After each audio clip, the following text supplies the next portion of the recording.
Peace be upon you, dear viewers. Welcome to our channel. In today's video, we will present a detailed analysis of episode 12 of the highly anticipated Turkish historical series Kurulus Orhan. Along with the major events of this episode, we will examine the historical significance of Ghazi's new flag as well as the true meaning of the symbol engraved on the dagger inherited by Flavius from his father. Thanks to this symbol, we can more clearly understand which Turkic tribe Flavius belongs to, which Turkish community this mark represents, and the geographical origins of this lineage. Without further delay, let us begin our analysis. General evaluation of Episode 12. Episode 12 of Kurulus Orhan begins with a calm, balanced, and dignified atmosphere. The opening scenes strongly remind viewers of the era in Kurulus Osman when Osman Ghazi declared his independence. As the episode progresses, the pace gradually increases, and the final 10 minutes stand out as the strongest part of the episode. Emotion and excitement are masterfully blended, delivering a powerful finale filled with tension, dramatic depth, and historical emphasis. Another notable detail is how the enemy front is portrayed as more organized and powerful. In historical storytelling, the greater the enemy's strength, the more glorious the victory becomes. This clearly indicates that Orhan Bey's struggle will become increasingly difficult, but that these hardships will ultimately lead to great and sacred conquests. Revolutionary developments. This episode introduces several historically transformative steps that are crucial for the future of the series. Orhan Bey minting his own currency, Akçe.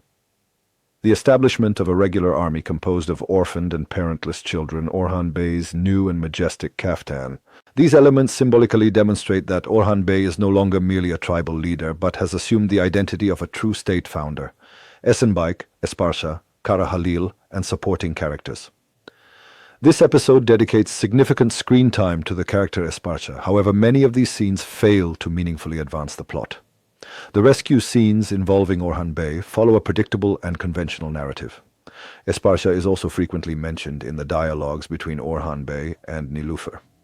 Meanwhile, Kara Halil, a historically far more significant figure, is given insufficient focus. This is particularly notable because Kara Halil played a crucial role in laying the foundations of the Ottoman state system, the story of Fatma and Flavius. After learning the truth, Fatma displays a dignified and honorable demeanor befitting a Turkish Islamic woman.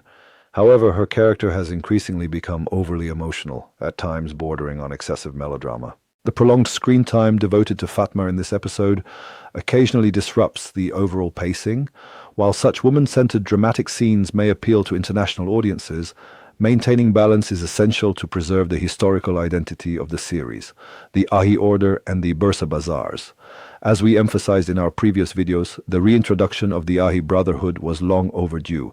Their return in this episode, along with the transfer of authority over the Bursa Bazaars to the Ahis, is both historically accurate and highly meaningful. The Ahi organization was not merely a guild of craftsmen but a vital institution that formed the moral and economic backbone of Ottoman society. Orhan Bey's new state flag. Dear viewers, in this episode, Orhan Bey officially unveils the new state flag. The red color symbolizes courage, martyrdom, and independence within the Turkish Islamic tradition. One section of the flag features Surah As-Saf, verse 13, which states, "Help from Allah and a near victory, give glad tidings to the believers." The border surrounding the crescent and star contains Surah Al-Fath, verse 27, a chapter that emphasizes the Treaty of Hudaybiyah, jihad, and the glad tidings of the conquest of Mecca. The inclusion of these verses clearly demonstrates that the foundational philosophy of the Ottoman state was built upon jihad and conquest. Historical background.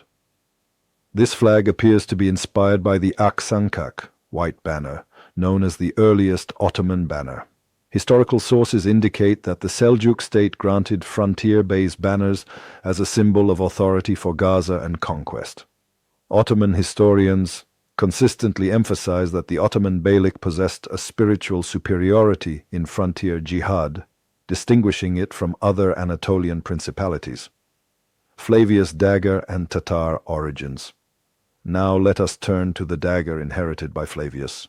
The symbol engraved on it is known as the Tarak Tamga.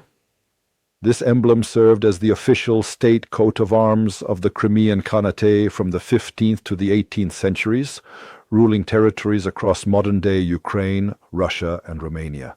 This detail strongly suggests that Flavius may be of Tatar-Turkic origin.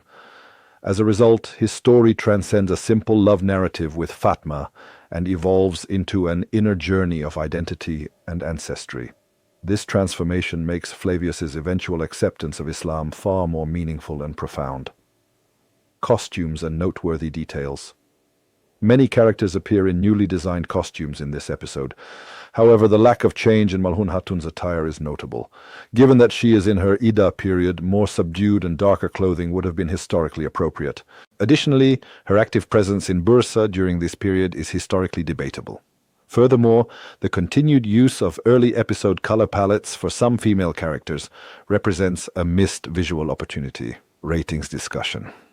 Unfortunately, despite the strength and depth of this episode, ratings did not meet expectations and declined compared to the previous episode. However, it is important to remember that ratings are not an absolute measure of quality. Sporting events and newly launched television series, especially those airing on Wednesdays, can significantly impact viewership numbers. Closing, dear viewers, in today's video, we analyzed episode 12 of Kurulus Warriors from historical, symbolic, and dramatic perspectives. What are your thoughts on this episode? Please share your opinions on the flag, Flavius's storyline, and the overall direction of the series in the comments. Thank you for watching. See you in our next video. Goodbye, and may Allah protect you.